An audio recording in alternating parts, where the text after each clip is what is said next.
शहर की भीड़ से दूर एक शांत सड़क के किनारे हर रोज एक इंसान बैठा रहता था। पुराना कंबल, फटे हुए कपड़े और सामने एक खाली कटोरा। नाम था उसका आसिम। लोग उसे भिखारी समझते थे। कोई सिक्का फेंक देता, कोई नजरअंदाज करके चला जाता, पर कोई नहीं जानता था कि कभी वह एक हुनरमंद कारीगर हुआ करता था। जिंदगी ने उसे बुरी तरह आजमाया था। एक हादसे ने उसका सब कुछ छीन लिया। कारखाना बंद हो गया, पैसे खत्म हो गए और दोस्त वो भी समय के साथ छूट गए। जो कभी दूसरों को रोजगार देता था वो अब खुद सड़क के किनारे बैठा था। लेकिन कहानियों में मोड़ तो आते ही हैं। एक दिन एक छोटा बच्चा करीब 10 साल का आसिम के पास रुका।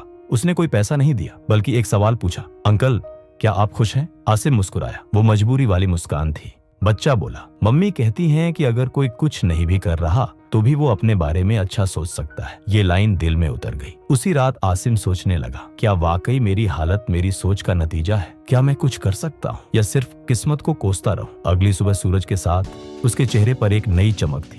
उसने कंबल उठाया और पास के पार्क में बच्चों के जूते पॉलिश करने लगा। लोग हैरान थे, ये वही भिखारी अब काम कर रहा है। पर आसिम ने किसी की परवाह नहीं की। वक्त बीतता गया। जूतों की पॉलिश के साथ साथ उसने जूते रिपेयर करना भी शुरू किया। थोड़े से पैसे जोड़े और एक छोटा सा स्टॉल बना लिया। अब लोग उसके हुनर की तारीफ करने लगे थे। जो कभी खुद बेसहारा था वो अब दूसरों को उम्मीद देने लगा था। एक दिन वही बच्चा अपनी मम्मी के साथ फिर से वहां से गुजरा। आसिम ने उसे पहचान लिया, मुस्कुराया, झुका और बोला, शुक्रिया बेटे, तुमने मुझे जगा दिया।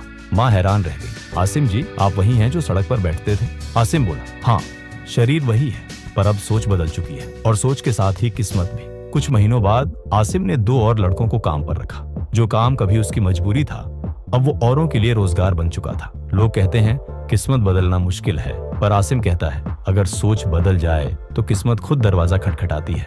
आज आसिम के पास एक छोटा सा वर्कशॉप है, नाम है इज्जत है। और सबसे बड़ी बात, वो अब जी रहा है, बस सांस नहीं ले रहा। बच्चों को हुनर सिखाता है, बुजुर्गों की मदद करता है और हर उस इंसान को हौसला देता है जो हार मान चुका हो। इस कहानी का सबक, हालात चाहे जितने भी बुरे हों, अगर दिल में हिम्मत हो और सोच में उम्मीद हो तो कोई भी मोड़ आखिरी नहीं होता। सोच बदलिए, कदम उठाइए, क्योंकि जिंदगी आपकी हिम्मत को सलाम करना जानती है।